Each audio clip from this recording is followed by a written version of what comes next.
Hi there.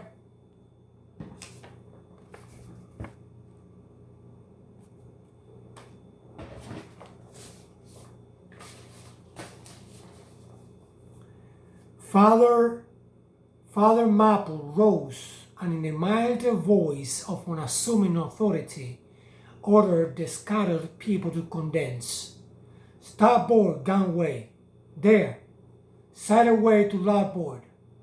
Larboard gangway to starboard. Midships, midships.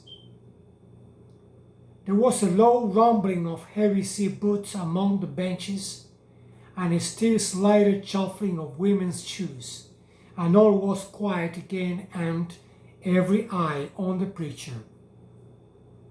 He paused a little, then kneeling in the pulpit's bows, folded his large brown hands across his chest, uplifted his closed eyes and offered a prayer so deeply devout that he seemed to kneeling and praying at the bottom of the sea. This ended in prolonged solemn tones, like the continual tolling of a bell in a ship that is foundering at sea in a fog. In such tones, he commenced reading the following hymn, but changing his manner towards the concluding stanzas, burst forth with appealing exultation and joy. The rips and terrors in the whale arched over me a dismal gloom, while all God's sunlit waves rolled by and lifted me deepening down to doom. I saw the opening maw of hell, with endless pains and sorrows there, which none but they that feel can tell. Oh, I was plunging to despair.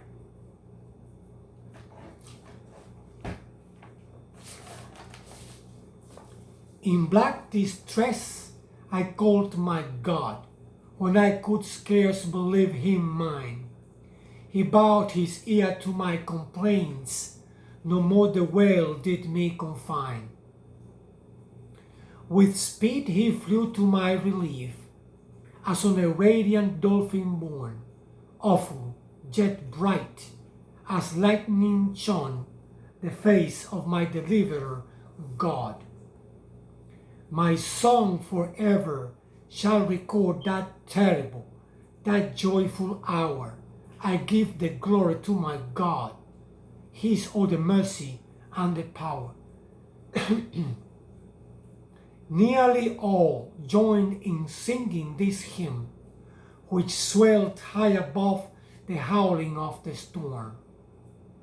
A brief pause ensued. The preacher slowly turned over the leaves of the Bible, and at last, folding his hand down upon the proper page, said, "Beloved shipmates, clinch the last verse of the first chapter of Jonah, and God had prepared a great fish to swallow up Jonah." Shipmates, this book, containing only 4 chapters, 4 yarns, is one of the smallest strands in the mighty cable of the Scriptures. Yet, what depths of the soul Jonah's deep sea lines sound! What a pregnant lesson to us is this prophet! What a noble thing is that canticle in the fish's belly! How billow-like and boisterously grand! We feel the floods surging over us. We sound with him to the kelpy bottom of the waters. Seaweed and all the slime of the sea is about us. But what is this lesson that the book of Jonah teaches?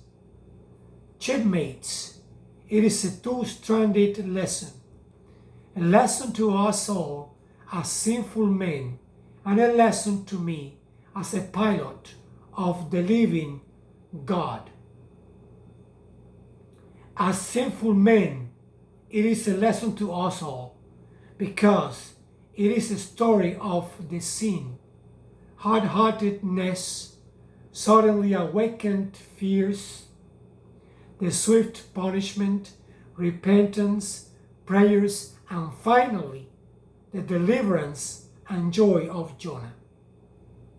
As with all sinners among men, the sin of this son of Amittai was in his willful disobedience of the command of God. Never mind now what that command was or how conveyed, which he found a hard command. But all the things that God would have us do are hard for us to do. Remember that. And hence, he oftener commands us than endeavors to persuade. And if we obey God, we must disobey ourselves. And it is in this disobeying ourselves wherein the hardness of obeying God consists.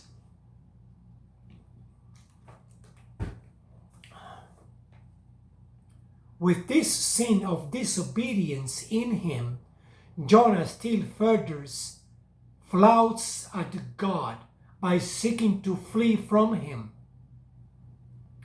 He thinks that a ship made by men will carry him into countries where God doesn't reign, but only the captains of this earth. He skulks about the wharves of Joppa and seeks a ship that is bound to Tarshish. There lurks perhaps a hitherto unheeded meaning here. By all accounts, Tarshish could have been no other city than modern Cadiz. That's the opinion of learned men. And where is Cadiz, shipmates? Cadiz is in Spain, as far by water from Joppa as Jonah could possibly have sailed in those ancient days when the Atlantic was an almost unknown sea, because Joppa, the modern Jaffa, shipmate, is on the most easterly coast of the Mediterranean, the Syrian, and Tarshish, or Cadiz, more than 2,000 miles to the westward from that, just outside the Straits of Gibraltar. See ye not then, shipmates, that Jonah sought to flee worldwide from God? Miserable man, oh, most contemptible and worthy of all scorn.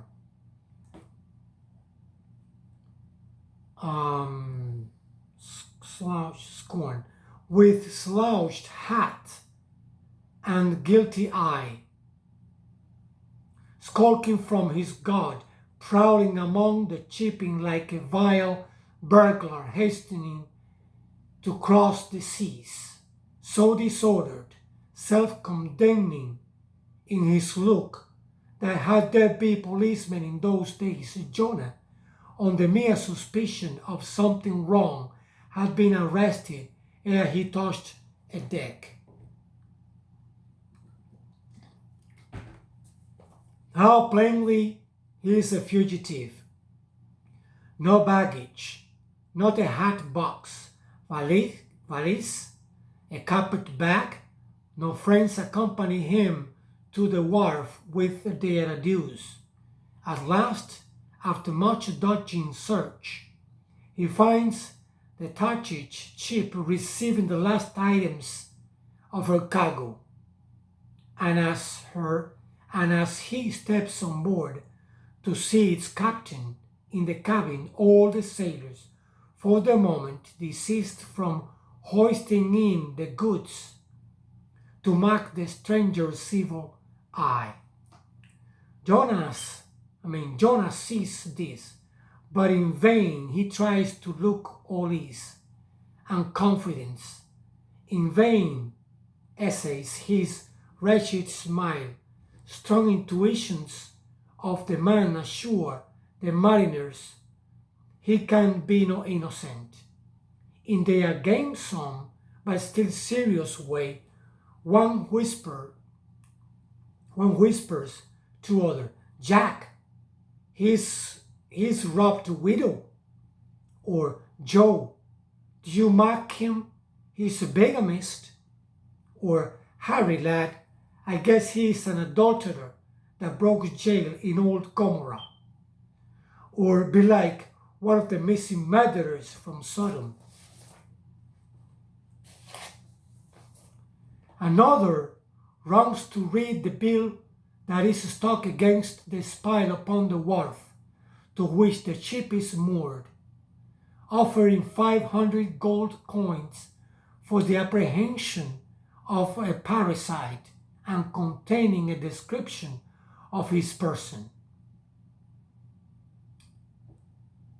He reads and looks from Jonah to the bill, while all his sympathetic shipmates now crowd round Jonah, prepared to lay their hands upon him. Frightened Jonah trembles, and summoning all his boldness to his face, only looks so much the more a coward. He will not confess himself suspected, but that itself is a strong suspicion.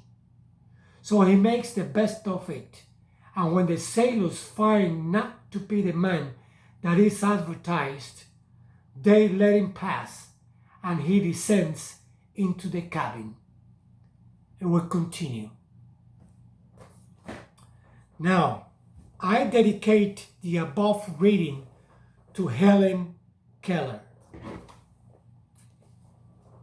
Helen Keller died June the 1st, 1968. Nothing held this girl back. Even though she was deaf and blind, she graduated from Radcliffe College with honors, traveled worldwide, and was awarded the Presidential Medal of Freedom in 1964. During her lifetime, she was a role model for the disabled. Fast facts. Helen Keller met 12 U.S. presidents. Good friends with Alexander Graham Bell, Mark Twain, and Franklin Roosevelt.